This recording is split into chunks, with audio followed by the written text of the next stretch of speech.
Hi guys, welcome to Chess Dangerous. First of all, I would like to extend my heartiest greetings to my subscribers, because I can never repay your debt.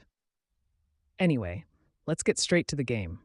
Today's video is going to be very important. I apologize to those who have seen this technique before, but those who haven't will benefit greatly. The game starts with the pawn e4. Black responded by pawn d5. This opening name is Scandinavian defense. Black offers to exchange the center pawn, but we will thank him and bring out our knight to f3. Looking at the board now, it might seem like a bad move, because our e4 pawn has no defender. Guys, it's called the Reti opening, Tennison Gambit. Anyway, if black takes our pawn, then at this time our knight will be attacked. You may find this a problem, but of course not, because we move the knight to the g5 square, and at the same time, it is attacking black's e4 center pawn. Look at the board and try to think of another opening to get to this position. Don't worry, I'll show you that quickly. We are now going back to the beginning of the game and look at different ways to get to this position. Guys, pay attention to the board and try to recognize it. Okay, guys, finally we come to the main point. Now, if black wants to protect his pawn, he can try 4 ways. Pawn f5, knights f6, bishop f5, and queen d5. Friends, now we will see all of them one by one. Video may be a little larger, so I'm starting the video with your permission. Please watch the full video because it is very important to learn. Let's look at the 14th trap out of 100. Now, if white plays pawn f5, then it doesn't look like a good move because his king can be attacked at any moment. However, we will see how we play from here. First, we will develop our bishop to the c4 square.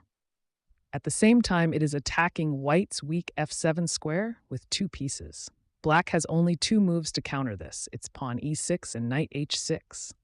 Okay, if he plays pawn e6, then we will take the pawn by our knight. Black takes and white takes back, and it also attacks the f5 pawn. Black best move queen to f6 protects his pawn. Friends, think about what could be your best move now. 1, 2, 3, 4, and 5. Did you find it? Yes, it's bishop to c8, attacking the b7 pawn and threatens to capture black rook next time. Black is in a big problem. He can try 2 ways. Knight c6 and queen to a6, b6, or c6. First, we will see what happens if black plays the knight c6. Follow the board. Guys, of course, this position is good for white, right? Now we are going back to the previous position. Now, if black tried a defense with the king, you can easily take the f5 pawn, and you can continue the game as you like from here. Going back, if black defended by his bishop, white has 2 attackers and black has 1 defender. So black plays knight f6, and another attacker is added. Guys, pay attention to the board and see how to play from here. This time black queen is gone. Guys, back to the few step. If he plays rook c8, this time we simply take this d3 pawn with your bishop.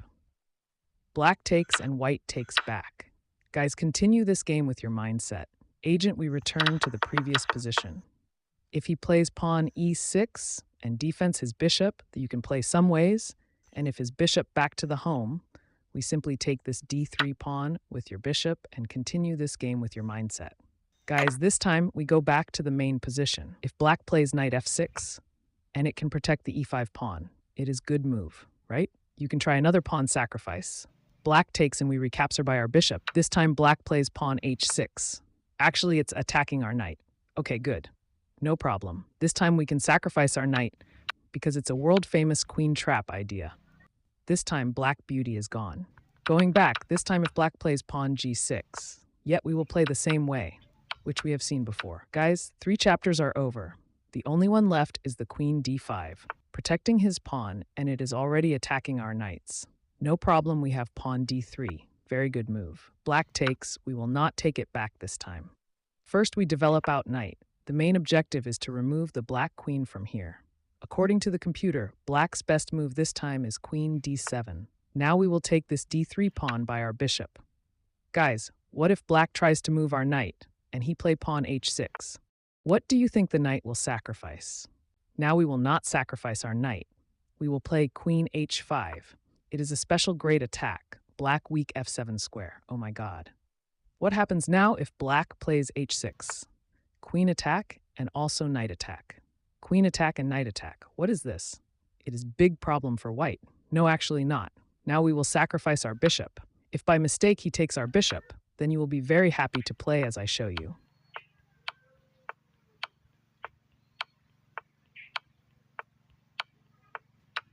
And finally, black resigned. Guys, wait. Still have something to show. Now we'll go back a few moves and see if he develops a knight without taking our bishop. Yes, this is black's best move in this situation because it attacked our queen.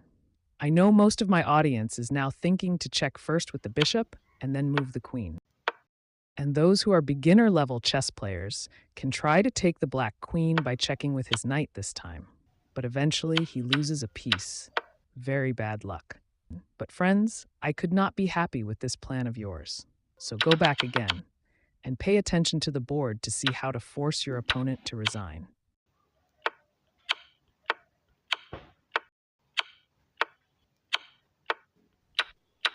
Okay, of course, I think your opponent will resign this time. So we're back. In this situation, black's pawn g6 move is definitely very bad, as we've already seen. But what is black's best move this time? Don't worry, I tell you. Yes, it's pawn e6. Now we will capture black's f7 pawn with our knight. Black cannot take back his queen because we have the bishop going back. In fact, black's best move was knight f6. It has attacked our queen. No problem. This time we will play the knight d6 and give double checks. The black king can move to two squares, king d8 and e7. First we will see if he plays king d8. Then we will check again by our knight, king e8 and king e7. First, let's see what happens if the king goes e8. Just look at what I did.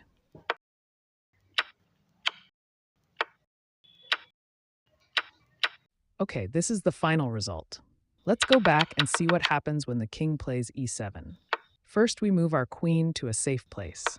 Now see their rook is in danger. So black plays the rook g8, saving the rook. Now we will play knight e5, which is attacking the black queen. And this is helping to check by our queen on the next move. If black does not want to exchange his queen, he has another good move, and that is queen d4, attacking our e5 knight. Now if white checks by his queen, black's king will have no problem, because he has the d8 square, but still the king could not avoid the last check. It is queen sacrifice queen c7 check, king's takes. Black plays knight b5 check, king move. And finally, we see the death of the black queen. Guys, look at the board and make a calculation. If white wins, be sure to give me a like, because I am trying to grow my channel. And if you like my channel in any way, then definitely subscribe, because my dream is 100K subscribers in my channel. If you can't do that, be sure to leave a comment. I'd be more than happy to do so, and of course, I will reply you. Anyway, see you in my next video. Everyone stay healthy always. Tata and bye-bye.